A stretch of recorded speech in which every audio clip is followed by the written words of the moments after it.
ऐसा विद्यार्थी आप लोग को बनना चाहिए कि नहीं? चाहिए कि नहीं बनना चाहिए ना।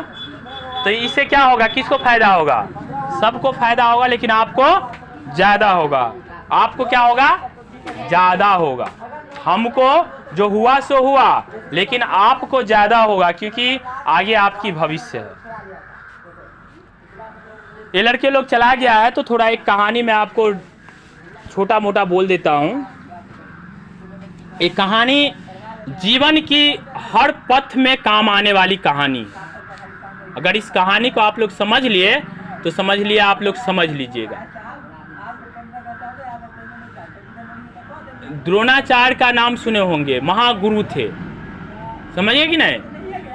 वो सिर्फ राजवंश में जो राजा का जो पुत्र लोग होते थे ना, उन्हीं को शिक्षा देते थे, जो भी शिक्षा देता हो, ठीक है कि नहीं। एक लड़का वहां उसके पास पहुंचे और वो बोले, गुरुजी हमको भी शिक्षा दीजिए। अब मान लीजिए, बात ऐसा लीजिए ना कि हम किसी के घर में होम ट्यूशन पढ़ा रहे हैं, है कि नहीं। अब वो कहेगा कि नहीं, हमारे बच्चे को ही पढ़ाइए, आप दूसरे बच्चे को नहीं पढ़ाइए। बात ये भी हो सकता है। गुरु के पास ये भी चुनौती होगा, है ना, कि हमारे ही राज के बच्चे को या हमारे ही बच्चे को पढ़ाइए, आप दूसरे बच्चे को नहीं पढ़ा सकते हैं। गुरु ने बोला कि हम आपको शिक्षा नहीं दे सकते, ये मजबूरी हो सकता है। गुरु चाहता है शिक्षा दे, लेकिन वो लड़का का नाम था एकलव्य। क्या नाम था? एकलव्य। वो लड़का बोला, हम इसी को गुरु मानते हैं, यही हमारे गुरु है।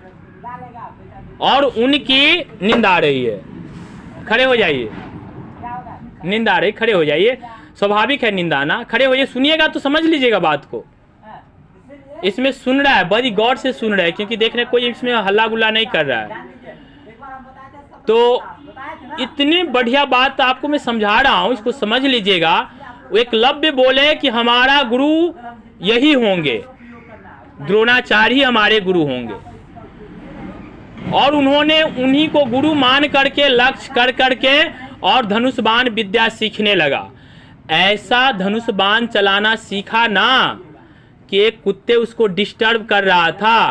कुत्ते के मुंह में अपनी ऐसी निशाना, ऐसी लक्ष्य साध के रखा था कि उसकी पूरे मुंह को बांध दिया अपने धनुष बाण से, बिना गुरु का। यानी गुरु का लक्ष्य लिया कि द्रोणाचार्य हमारे गुरु हुए, लेकिन कभी गुरु आए नहीं पढ़ाने।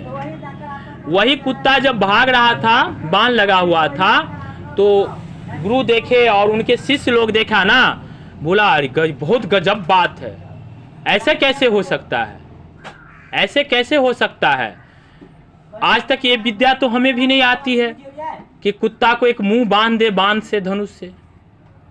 फिर उसको पता किया तो पता लगा कि वो यही लड़का है। वो लड़का के पास आया तो वो लड़का बोल रहा है कि गुरुदेव प्रणाम।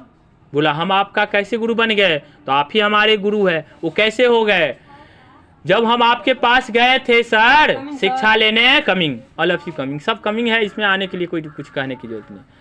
तो आपने बताया था कि आपको हम अपना शिष्य नहीं बना सकते हैं, लेकिन हमारी मन में मतलब ये बैठ गया कि आप ही हमारे गुरु है और आपकी प्रतिमा यहाँ बना के रखे हैं और आप ही को प्रणाम करते हैं, आप ही को गुरु मानते हैं और आप ही की मतलब गुरु मान करके आप ही के द्वारा विद्या हम ले रहे हैं। बोले गजब बात हो गया, गुरु दक्षिणा तो कभी दिया नहीं, अब गुरु दक्षिणा देना पड़ेगा। तो गुरु दक्षिणा में क्या लिया? दाहिने हाथ का अंगूठा, जो कमजोर पड़ जाएगा। तो फिर भी वो कमजोर नहीं पड़ा बालक, लेकिन अपनी गुरु भक्ति में भी सफल हुआ और बिना गुरु को गुरु लक्ष्य करके महान बन गए। तो मान लीजिए कोई विद्यार्थी कमजोर है, किताब क्या आपके गुरु नहीं है? किताब भी तो आपके गुरु है ना, कॉपी भी तो आपके गुरु है ना। तो आप उसको तो आप पढ़ के उसमें तो बहुत सीख सकते हैं, उसको तो पढ़ सकते हैं।